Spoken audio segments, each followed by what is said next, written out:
İkinci bölümden tekrar merhaba arkadaşlar. Birinci bölümde kaldığımız yerden işlemleri sürdürüyoruz. En son yan parçaları orta bölümden dikerek birleştirmiştik. Burası yan bölümün ön yüzü olacak. Kenarlarda hemen burada ters ilmekler var. Bu tarafta da aynı şekilde gördüğünüz gibi. Burası da iç tarafta kalacak. Şimdi kenardaki çantanın saplarını dikiyoruz. Birini ben diktim, ikinciyi birlikte dikeceğiz. Burada kenarda kalan fazlalık ipe iğneyi geçirdim. Şöyle düzeltiyorum ve ön yüzden dikerek birleştireceğim. Burada dönüş zincirinden sonraki ilmeğe arka taraftan şöyle batıyorum. Bu tarafa geliyorum. İpin çıktığı yerden üstten batıyorum. Alttaki ilmeği de alıyorum. Burada 2 ilmek var. Şu şekilde kapatıyorum. Burada bir ilmek oluştu. Daha sonra alttaki sık iğnenin yan duvarlarına batıyorum. 2 ilmek var gördüğünüz gibi. İğneyi çıkartıyorum. Daha sonra bu alt sıradaki sık iğnenin yan duvarlarına batıyorum. 2 ilmek var. Bu tarafı da birleştirmiş oldum. Daha sonra burada kenar bölüme çıkacağım. Bu ilmeğin içinden şöyle geliyorum. Üstteki ilmeğin içinden çıkıyorum.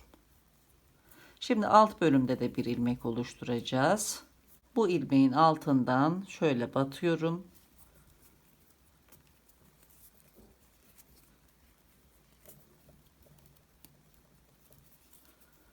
Daha sonra ipin çıktığı yerden batarak ters tarafa ipi alıyorum.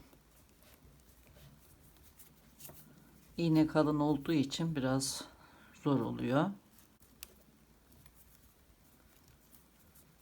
Şu şekilde birleştirdim. Burada da bir ilmek oluştu. Şimdi ipi aralardan yürüterek gizleyeceğim.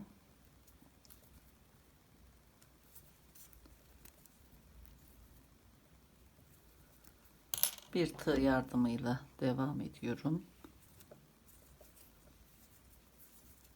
Fazlalık ipi kesiyorum. Yine bir çakmak yardımıyla ucunu tutturuyorum.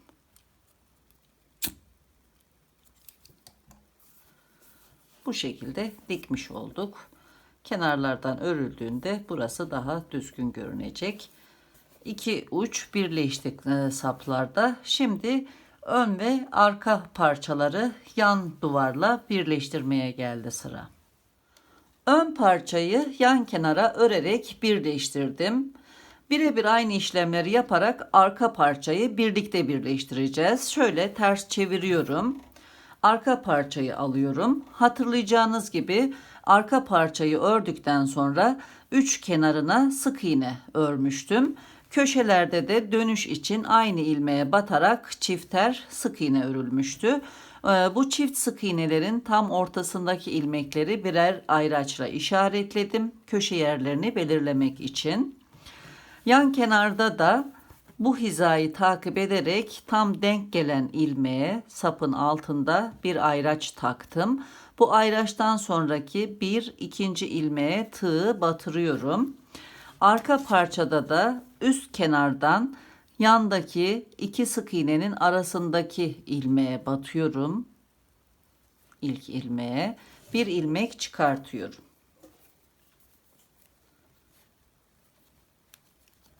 Bir zincir örüyorum. Sırayla ilmeklere batarak aşağı doğru sık iğne öreceğiz. Şimdi ikinci ilmeklere batıyorum. Önce yan parçanın ikinci ilmeğine, daha sonra da arka parçanın ikinci ilmeğine batıyorum. Bir ilmek çıkartıyorum.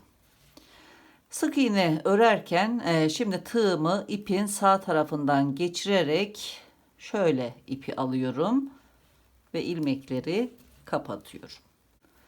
Sıradaki ilmeklere aynı şekilde batıyorum. Bir ilmek çıkartıyorum. İlmekleri kapatırken tığımı Sağ taraftan geçerek ipin arkasından dolanıp ilmek alıp kapatıyorum. Devam ediyorum.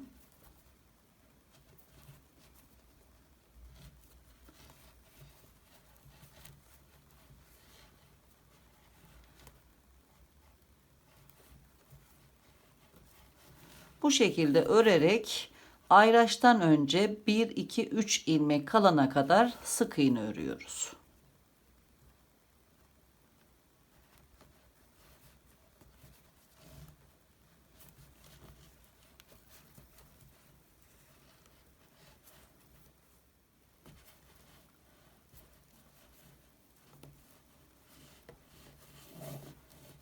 Ayraçtan önce 1 2 3 ilmek kaldı. Şimdi bu 3 ilmekle başlayacağım ve diğer ayraca kadar kaydırma öreceğim. Bu bölümün sarkmaması, daha düzgün durması için ilk ilmeklere batıyorum.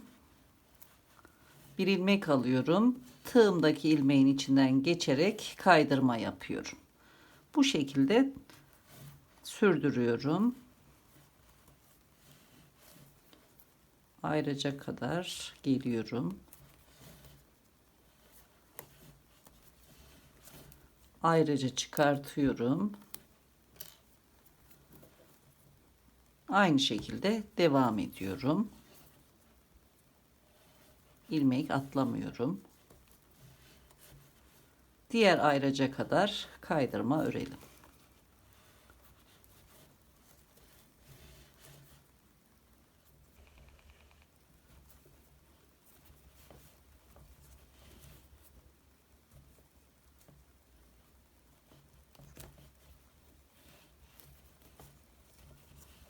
Ayraca kadar ördüm. Ayracı çıkartıyorum. Buraya da bir kaydırma yapıyorum. Bundan sonra 3 ilmeğe daha kaydırma yapıp sık iğne örmeye başlayacağım. 1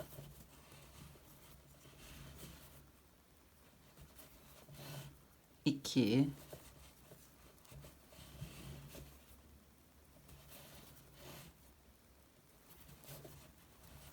üçüncü kaydırma. Şimdi aynen diğer kenarda olduğu gibi sık iğne örerek yukarı kadar devam ediyorum. Sırayla ilmeklere batıyorum.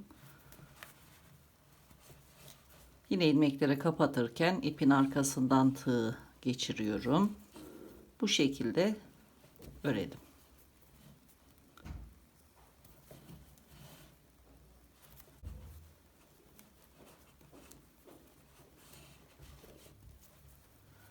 Son sık iğneyi örüyorum. Burada da yine iki sık iğne arasındaki ilmeğe batıyorum.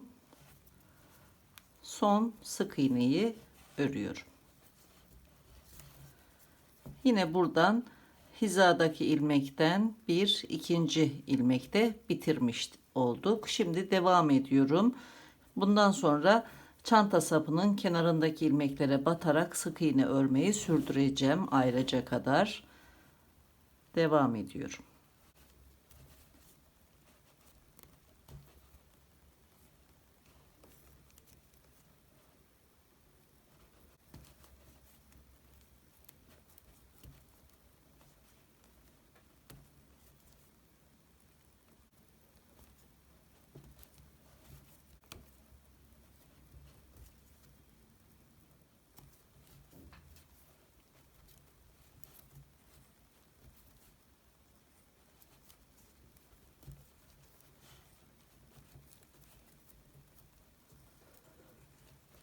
Ayraca kadar ördüm. Ayracın olduğu ilmekle birlikte bir iki ilmek daha örüyorum.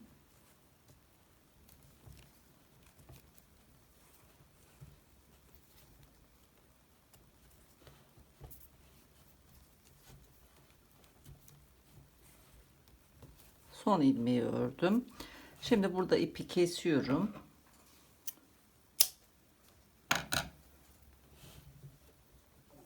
Şöyle ilmeklerin içerisinden çekerek çıkarttım.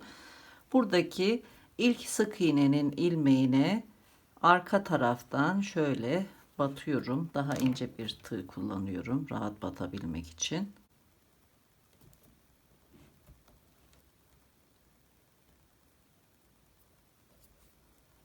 İpi geriye doğru çekiyorum. Sıkıştırıyorum. Burada da bir ilmek oluşturdum. İpin çıktığı ilmeğe alttan batıyorum. Şu şekilde. Tekrar ipi arkaya çekiyorum. Çekiyorum. Gördüğünüz gibi burada bir ilmek oluştu ve sırayı kapatmış oldum. Daha sonra bu ipleri arka tarafta ilmekler arasına yürüterek temizleyeceğim. Şimdi buradan başlayarak çantanın üst bölümüne kaydırma yapacağız. Devamında da çantanın iç tarafına kaydırma yapıp buraya tekrar döneceğiz.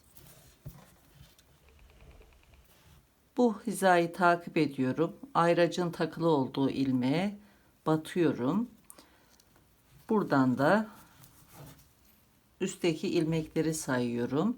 İlk zinciri bir ilmek kabul ediyorum. Toplam 15 ilmek sayacağım ve 15.'ye batacağım.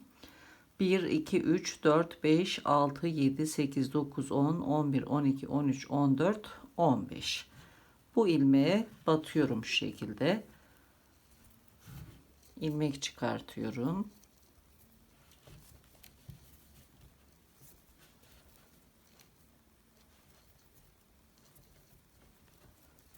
Şu şekilde sıkıştırıyorum.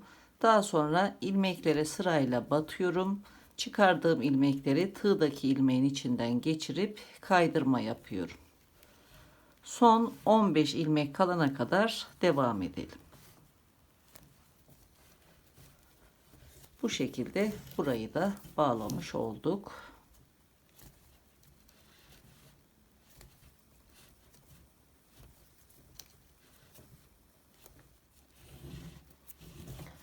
Bu kenardan da yine 15 ilmek sayıyorum. Buradaki trabzanın ilmeğinden başlıyorum. 1, 2, 3, 4, 5, 6, 7, 8, 9, 10, 11, 12, 13, 14, 15. Tam denk gelmiş. Bu ilmeğe kenardaki ilmeğe battıktan sonra batacağım. Burada da yine hizayı takip ediyorum. Hizaya denk gelen ilmeğe batıyorum. Burada da 15. ilmeğe batıyorum. İlmek çıkartıyorum.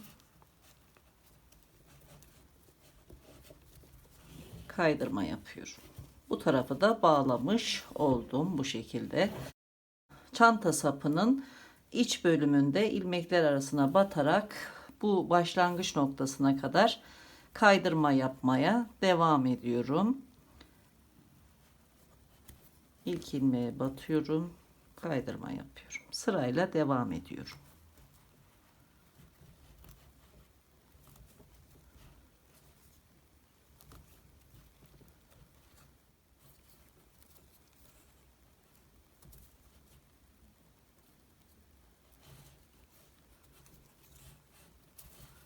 Başlangıç noktasına kadar kaydırma ördüm.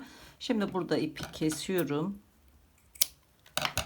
İlmeğin içinden çıkartıyorum ipi.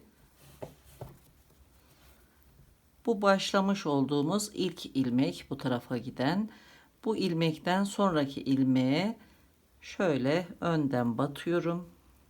İpi bu tarafa çekiyorum. Burada bir ilmek oluşturuyorum. Daha sonra arka tarafa çekiyorum. İpin çıktığı ilmeğe alttan batıyorum.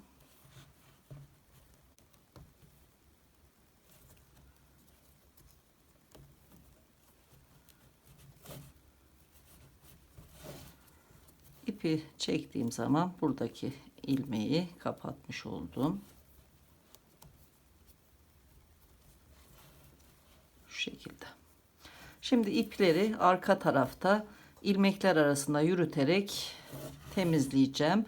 Daha sonra da uçlarını çakmakla yakarak çözülmemesi için sabitleyeceğim. Sıkıştırıyorum. Daha sonra ilmekler arasından şöyle yürütüyorum.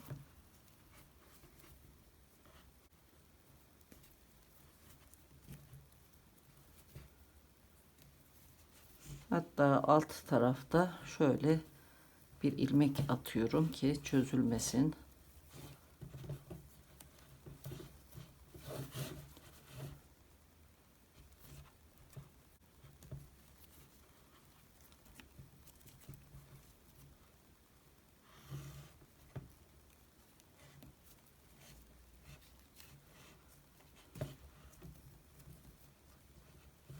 Daha sonra ipin ucunu kesiyorum.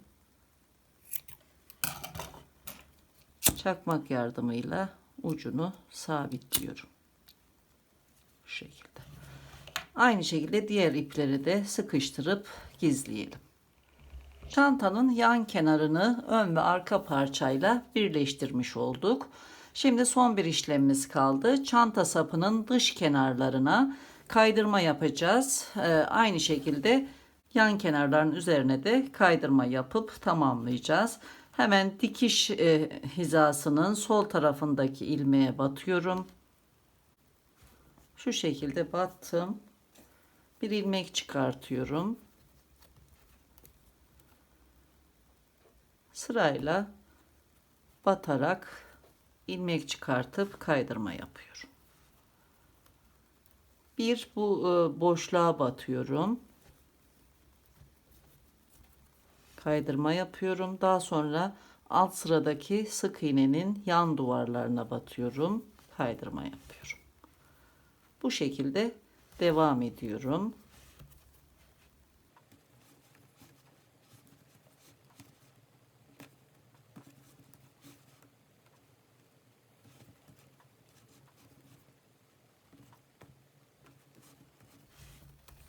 Çanta sapıyla yan kenarın köşe noktasına geldim. Bu ilmeğe batıyorum.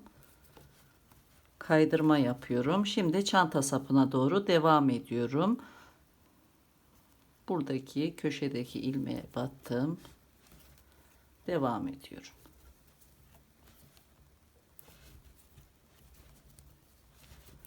Bu şekilde.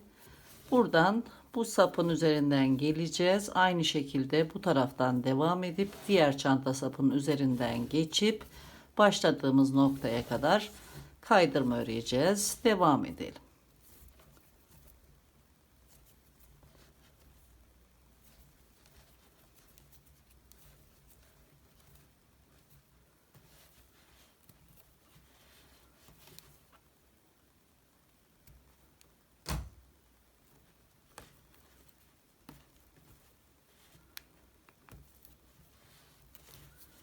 Başladığım noktaya geri geldim. Şimdi ipi kesiyorum.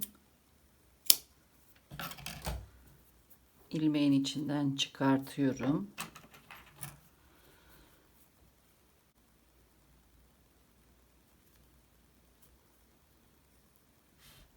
İlk ilmeğe arkadan battım.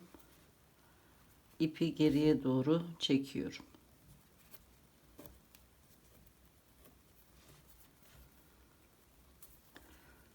İpin çıktığı ilmeğe de arkadan şöyle batıyorum. İpi geriye alıyorum. Sırayı kapattım. Bu şekilde.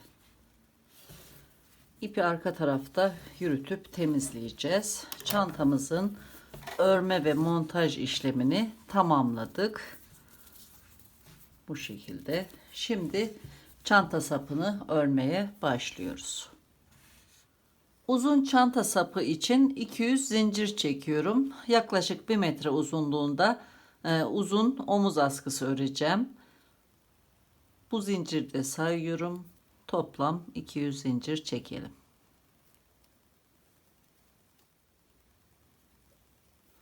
Toplam 200 zincir çektim. Bir zincirde dönüş için çekiyorum ve zinciri ters çeviriyorum. Ters tarafından sık iğne örmeye başlıyorum. Bir zincir atlayıp ikinciye batıyorum. Sıra sonuna kadar sık iğne örüyorum.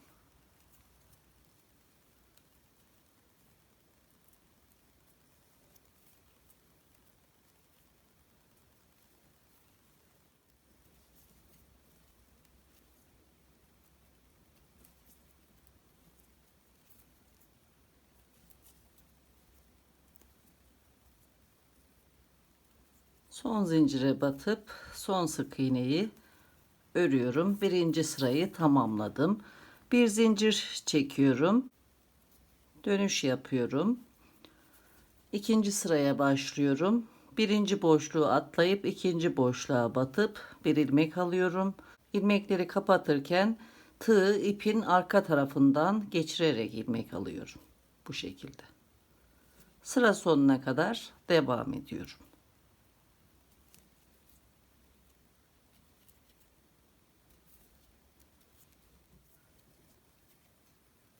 İkinci sıranın sonuna geldim. Son ilmeğe batıyorum.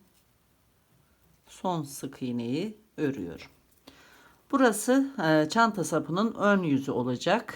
Bu taraftan da bir sıra sık iğne öreceğim. İpi kesmemek için bu bölümden kaydırma yaparak ipi yürütüyorum. İlmeklerin tek kanatlarını alıyorum. Bir, alttaki sıraya batıyorum. 2, bir de kenar zincirinin arka kanadına batıyorum. 3 kaydırma yaparak bu tarafa geldim. İlk ilmeğe batıp sık iğne örmeye devam ediyorum. İlmekleri kapatırken ipin arkasından geçerek ilmek alıyorum. Sıra sonuna kadar devam edelim.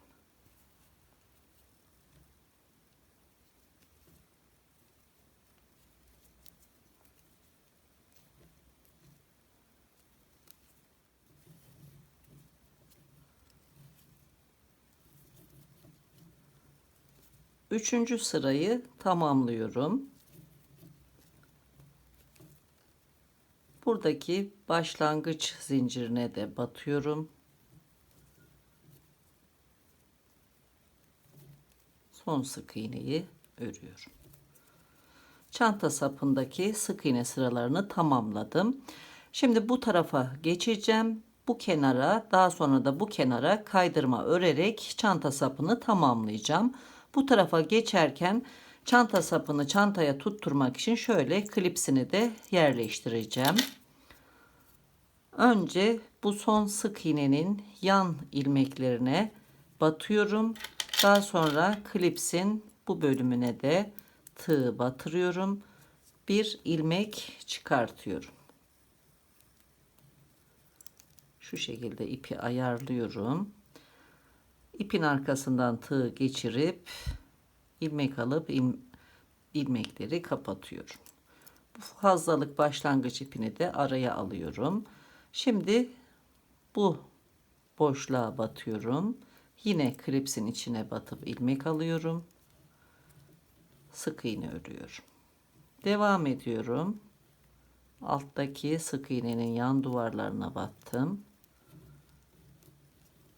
Üçüncü sık iğneyi ördüm.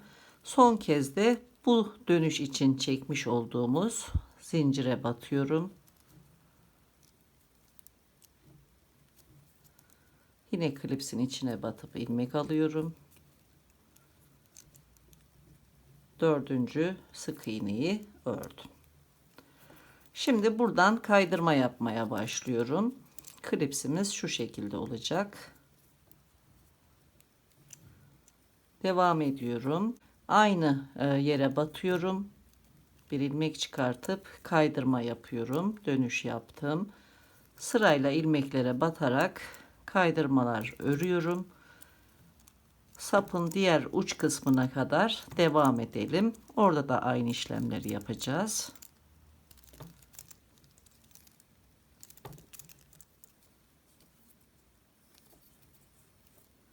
Diğer uç kısma kadar kaydırma ördüm. Buradan hatırlayacağınız gibi kaydırma örerek bu tarafa geçmiştik. Bu kaydırmalara batacağım.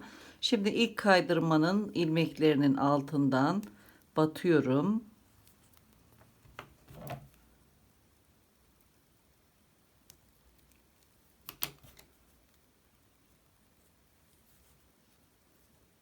Şu şekilde.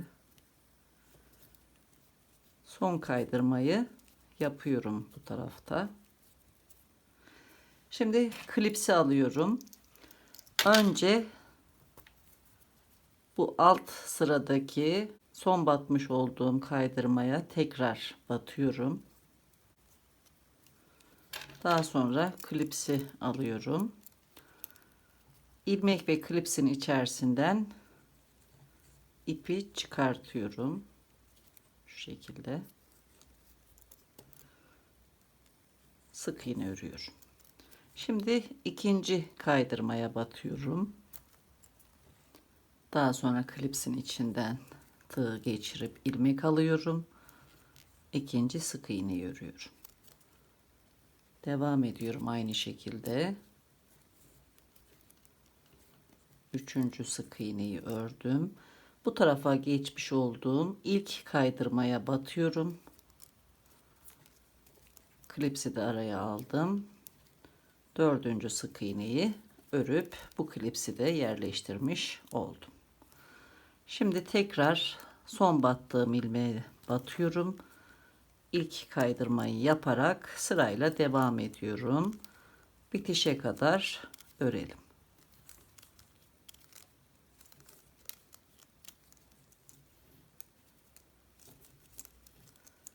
Sıra sonuna kadar ördüm. Son sık iğnenin ilmeğine batıyorum. Kaydırma örüyorum. Şimdi ipi kesiyorum.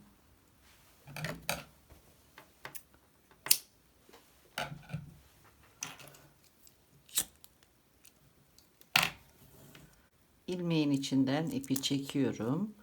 Buradan bağlayacağım sırayı.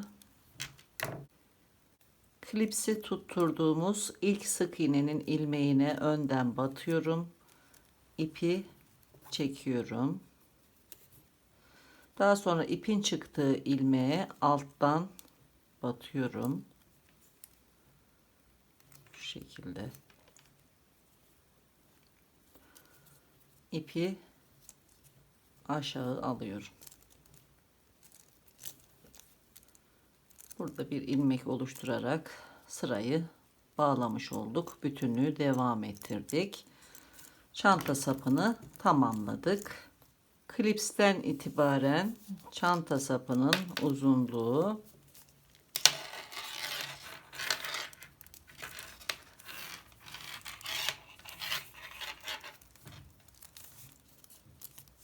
yaklaşık olarak 102 santimetre. Buradaki artık ipleri de araya alıp temizleyeceğim ve çanta sapının bütün işlemlerini tamamlamış olacağım. Çantanın bütün işlemlerini tamamladım. Üst bölümü kapatmak için de şu şekilde deri bir aparat kullandım. Mıknatıslı çıt çıt bulunuyor uç kısmında. Bu şekilde sizler istediğiniz şekilde aparat kullanabilirsiniz. Çanta sapını takmak için de yan duvarlara metal D aparatlar diktim. Çift kat iple diktim. Dikerken iplerin alt ucunu ilmeklerin altında bıraktım. Bittikten sonra kalan ipi de yine diktiğim ilmeklerin altından geçirip kestikten sonra çakmakla yakarak sabitledim. Her iki tarafı da aynı şekilde.